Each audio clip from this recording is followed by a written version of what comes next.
Romans chapter 8, verses 22 through 26. It says, "We know that the whole creation has been groaning as in the pains of childbirth, right up to the present time."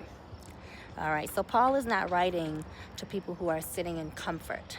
They are a minority community in Rome, navigating an empire that does not recognize their God. They are suffering and they are waiting. They are in an in-between. So Paul names the pain first, and he says, creation is groaning. We are groaning. The spirit is groaning. He doesn't use just any groaning. He uses a very specific image. He says, creation groans as in the pains of childbirth. For those of us who have children, we know that when we go into labor, something is coming. But before it arrives, there is groaning. Not polite groaning, not composed, not dignified, have it together groaning, the kind that has no vocabulary.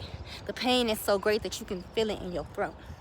You do not ask a woman in active labor to articulate her pain, right? You don't hand her journal, because the groan is the expression. And every person in the room, they understand that groan perfectly. So the most intense phase of labor is called transition, and it is the phase right before delivery. So contractions are the longest and they're the closest together, and it is the most overwhelming phase when you feel like you just cannot do it anymore. It is also the phase that immediately and directly precedes the birth. So the most intense groaning happens right before the breakthrough, amen? So when Paul says creation groans as in childbirth, he is saying the intensity is an indicator. The groan is evidence that something is about to break through. It is a sound of imminent arrival. The groan is proof of life. Proof that something real is developing. Proof that what God put inside you is still growing even when you cannot see it. The intensity of the groan increases as delivery approaches, which means the deeper the groan, the closer the breakthrough, amen? The season where you are most overwhelmed, most at the end of yourself, most convinced that you cannot hold on, is frequently the season that is closest to the promise breaking through. A groan signals that something is expected. You do not groan over what you have given up on.